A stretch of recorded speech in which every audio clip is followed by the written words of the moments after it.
All right, so we're going to shoot a little walk around video on the new eSprinter.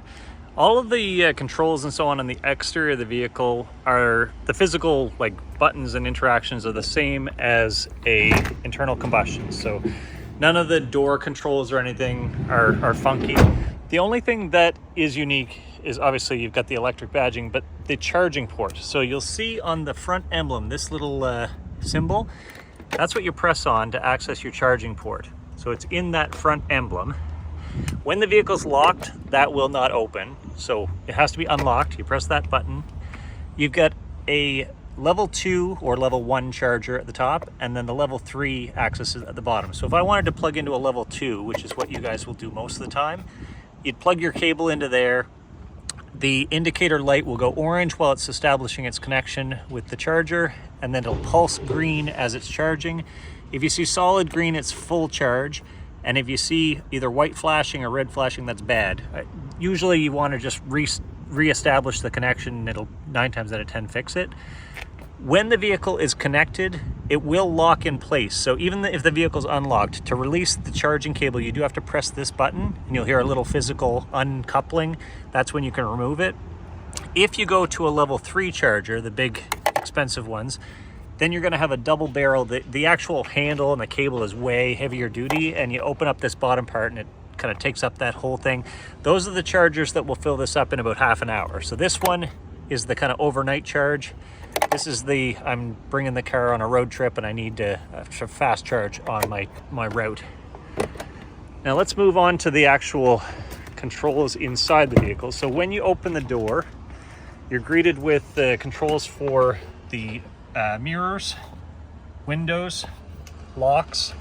Does have a heated driver's seat, so if you click that, there's 3 levels of heating. There is an extra button with the mirror adjustment. The middle one there, when the vehicle's running, will actually fold the mirrors in. So I'll show you that. We'll just fire this up, since we're going to need it on for most of this explanation anyhow. So if I wanted to adjust the mirror, I would press either the left or the right. But if I click that, so they fold in. So if the vehicle's being parked at night or you're going down a really narrow corridor, then you'd want to fold those in, the vents down. The buttons on the bottom part of the dash here, you're not going to be playing with very much.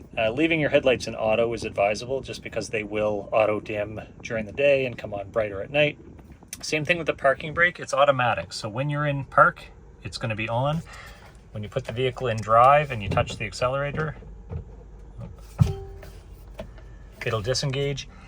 If you want to manually override that, you just pull that out to turn it off, and you push it forward to re-engage the parking brake. This button here is for a fog light system. So when you press that, you're going to have a little bit of a brighter light on the back left, the red light, just to help people see you. And this little roller is for the brightness of these gauge lights at night. So when you're in night mode, that would make those brighter or less. The shifter, you might have noticed, is over here. So those are the 3 controls: up for reverse, down for drive, park is the button at the end. If you're shy with it, if you kind of do like a little half press, you're going to end up putting it in neutral. So see how it indicates the N? So you really want to kind of commit. Down, up, or the button at the end, unless you want it in neutral. Because this control is over here, that means this side is both lights and wipers. So the signal lights, pretty straightforward, just left or right. If you want your brights, you can flash people, or you can push it forward to turn them on. The way the wipers work, right now they're completely off. If I go there, those little dots indicate rain sensing. So there are rain sensors for the wipers. So if it was raining, it would be swiping, and if it was not, which it's not, it won't. The one above that is also rain sensing, but it's a bit more aggressive. You might notice the dots are a little closer together. And then the ones above that are just on, and then on maximum. So you're probably going to be driving most of the time in one of those 2 positions there. If you want to do just a single swipe, just lightly press that button at the end, and it'll just do 1 swipe. And if you firmly press the button at the end, that's how you get fluid to spray on the windshield. So you press that all the way in, the wet wiper system will spray. The actual sprayer is in the wiper arm, so you'll see the spray will come out of the wiper itself. As far as the gauge cluster in front of us, so we've got our RPMs, we've got our charge level. Over here we have basically how we're doing as far as the drive. So if we're in economy, it means we're kind of doing a good job with maintaining battery, maximizing our battery life. If we are up in this red area, we're kind of maximizing horsepower and minimizing how long that battery is going to last. And then the charge, you'll find, will come on if you're coasting. Like basically anytime the van is recuperating energy, it'll dip into that charge, and that's when you're actually putting power back into the battery.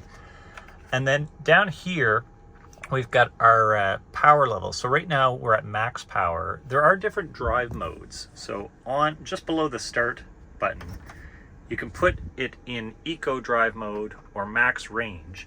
So if you're in eco or max range, you're going to be sacrificing a little bit of power for economy, or in terms of max range, it's going to give you the absolute longest trip on that battery, but you know, at the sacrifice of power.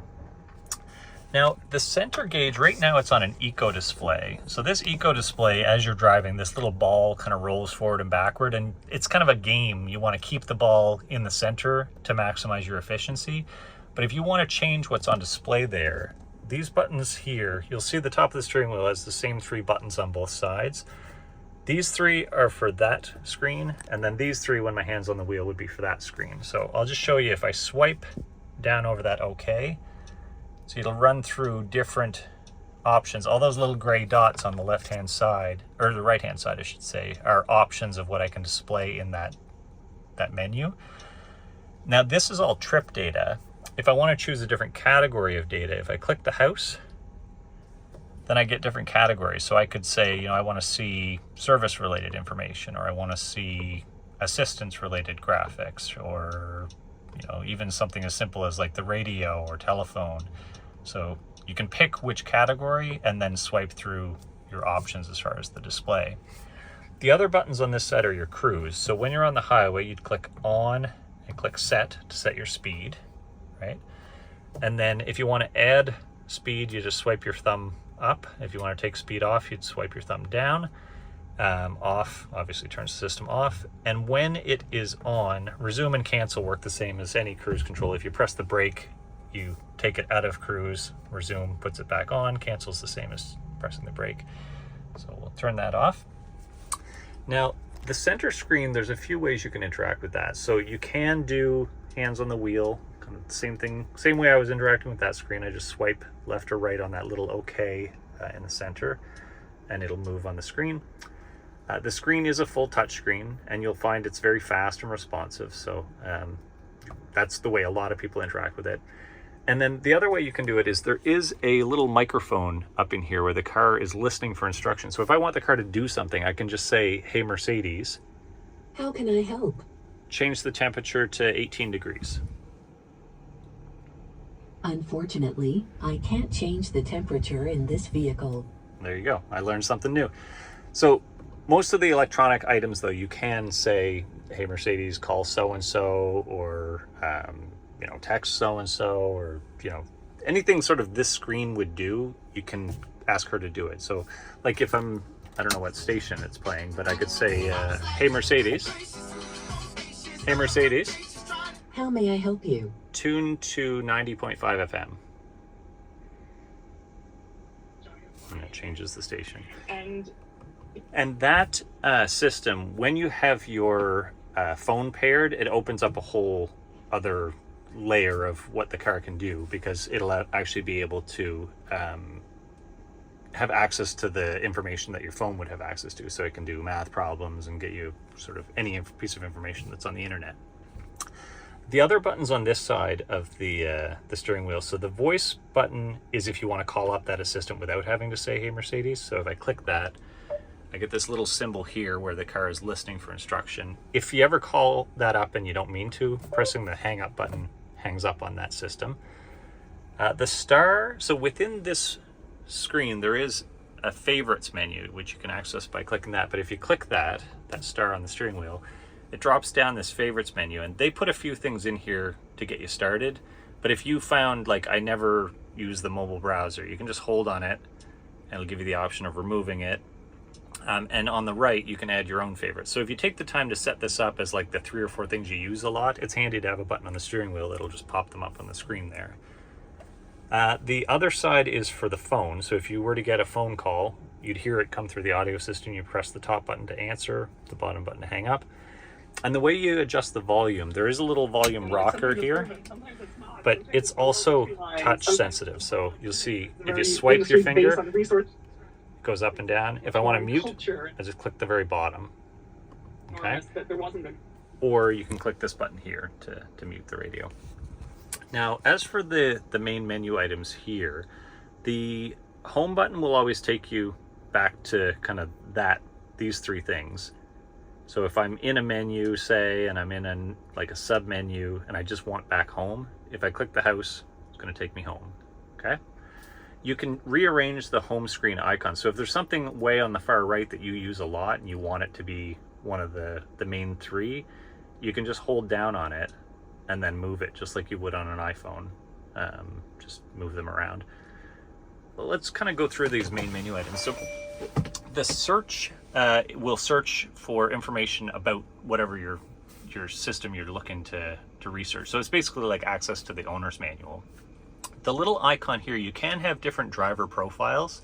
So once we activate the Mercedes Me account, which I will do, you'll be able to have different driver profiles where it'll remember sort of the way you have things set up. Like some people like to have different audio system settings and things. The eSprinter tab. So if we click this, this is going to be our kind of like battery related stuff. So we're set to allow the vehicle to charge to 100%. It's set right now to the home program. For our non-commercial vehicles, you can have like a home and work, different charging profiles. If you click eco charging, it's going to cap you, I believe, at 80% charge, and it will do a more efficient charge, but it'll take a little longer. You can set departure time, so you can tell the car, or the van in this case, when the vehicle will be leaving, and it'll precondition the battery, again, for more range. So if you tell the vehicle, you know, I'm going to leave at whatever time on Monday, Wednesday, and Friday, the battery will be ready and you'll get a longer range out of that charge. You can also do the same thing with pre-entry climate control, where if I click, within here, pre-entry climate control, I can set like once or a whole profile of times, and the vehicle will be, the cabin will be ready to go as far as temperature. So in the summer, you can have it so you get in the van in the morning and it's already nice and cool, or in the winter, you get in the van and it's nice and warm. So that's a really nice feature of the electric vehicles. It's like remote start, but you don't have to remember to actually press a button. It's just ready for you when you get to go. The phone tab, so when you pair your phone up, you just click connect device, you follow the prompts on your phone as far as pairing. It will ask you, if it's an Apple device, do you want to start Apple CarPlay, or an Android device will say Android Auto. I recommend you say yes, and it'll create a little icon in the top left for CarPlay or Android Auto, and then you can just flip between. So CarPlay gives you access to Google Maps and all that, likewise with Apple CarPlay. Once your phone is paired, then the vehicle can read text messages to you, obviously make and receive phone calls. You can have 2 phones active at a time, so you could have a passenger and a driver both receive calls through the system. The next 2, radio and media, are what you would listen to while you're driving. So radio is my brain a little bit to AM, think about FM having to radio. plan life around that. If I want to save a station as a favorite, I just click the little star next to the station icon, and it'll kind of throw it into this tab for favorites. If I want to play with the audio system settings, I can click on this here, and there is a 3-band EQ. You can change the balance left or right. So yeah, you get a little bit of customization there of the audio system. Media is the same thing, but instead of radio, it's going to play whatever your phone was last playing. So, or you can use a USB stick. So if you have a music data stick, you plug it in and it'll play. But most people would use that for Bluetooth streaming from their phone. The apps, so within here, we've got the Mercedes Me app, which will get set up. You can use this window as a mobile browser. It would use your cell phone data, but you can surf the internet or, you know, look up data on there. Info is a tab where the vehicle is just showing you like basically information that it has available. So energy flow would show you where the power is kind of coming or going. Vehicle tab will show you, like right now we're 3 degrees downhill and 1 degree leaning to the left. If I press on the accelerator, it'll show you what percentage, or the brake. So it's just kind of showing that the car is gathering that information while you're driving. Settings is a tab you'll use to customize a lot of the different systems. So you'd want to go across the main menu items at the top and then click on the sub menu items to just make sure that things are set up the way you'd want. By default, everything is on pretty much, and it's all set to medium. So if something has like different levels of like onness, it'll be set to the middle one. But yeah, you can go through and kind of just click each of these and just make sure it's what you want. Under system, this is where you would make changes to like more global things like the language, date and time. You know, you can set up internet sharing within the van. You can change like the voice assistant, like I was saying, the "Hey Mercedes," you can toggle that off if you find that annoying. There are within here direct commands as well. So if I click on the little eye, the vehicle can mute or unmute without you having to say, "Hey Mercedes." So if you're driving along and you just want it to mute, you can just say mute and it'll mute the music. So that's kind of the screen in a nutshell. The main menu items do have physical buttons, so radio, telephone, home and back, the settings. This is a track change button, so if you click that when you're streaming music, it would just go to the next track. If you're listening to the radio, I could not find any music data. it's because we're not playing any music.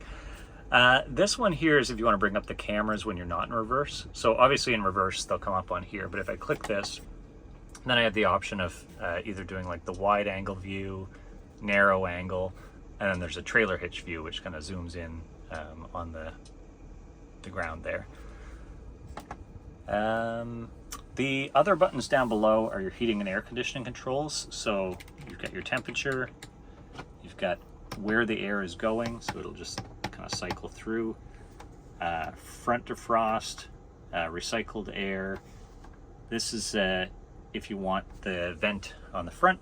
And then this one is a heated windshield button. So it's kind of hard to see, but the windshield does have these little lines. You might be able to get it to focus on them, but the whole windshield is all heated. So if you click that in the winter, it'll thaw very fast. It's a really popular option. The way these physical vents work, they move around, but if they're in that up position, that's them turned off. So we'll make sure they're turned on. There is some charging spots. So down below here, you'll see there's a USB-C and a 12 volt. There's another 12 volt down in the driver's seat base. And up above in the storage compartment here, there's 3 more USB-Cs. And this is actually a wireless charging pad. So if you put your phone there, assuming it supports wireless charging, it'll charge without any plug-in. The other 2, they do open. There is some extra storage, there's no charging ports. You can see there's bottle holders, cup holders galore. Up above, you've got a sunglass holder. You've got light controls, so rear lights in the box, and then reading lights on either side. That turns them all on. SOS will call emergency services, so that would be like 911. That's under a protective, you can't hit it by accident switch.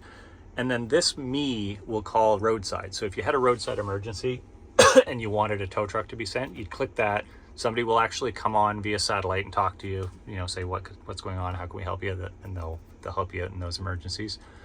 There is some physical storage spaces up above. I mean, you'll find there's lots of storage. The vehicles with the tandem passenger seat, if you kind of get your hand in there and pull up, it's hard to do holding my phone, but this seat actually flips forward. I was showing Daniel, and it will, well, I can't do it with one hand, but it will have quite a bit of storage space. It's not space you'd want to use regularly because there is some cabling under there. There we go. But it's quite a bit of space for like things like, a fire extinguisher or road hazard cones, things like that. Stuff that you'd want to have in the van and not kind of getting in the way. It's nice physical space to use. If you guys have any questions about the use of the van, once you've kind of gotten comfortable with it, certainly give me a call. One other thing, the last thing I like to do, because it is one of the most important things, is in addition to the drive modes, like I was talking about, comfort, eco, max range, when you're in drive, so if I start moving forward here, disengage the parking brake. So right now I am in like the normal recuperation mode. If I pull the paddle, I'm gonna get that little plus sign, and that means that the van now is in coast mode. So as soon as I take my foot off the brake, it starts rolling. It's like there's no resistance at all. If I pull the paddle on this side, now I'm back into normal mode. So when it says just D, the vehicle is going to simulate internal combustion. So it's going to have a little bit of engine braking, but not too much.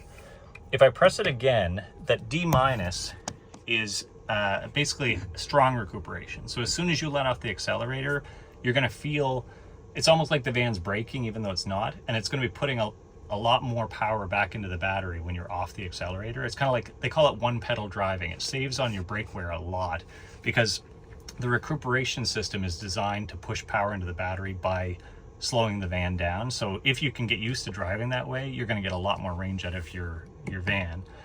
And then if I hold the paddle, so I just hold either the left or right paddle, then I see D auto. When I'm in D auto, the van is going to be doing whatever it feels is best for the situation. So if I'm cruising along and there's no cars in front of me, it's going to coast. So it's not going to be using any battery. It's just going to kind of like be rolling almost like a freewheeling go-kart. But then as soon as somebody pulls in front of you, it might actually start to brake for me using the recuperation to slow down.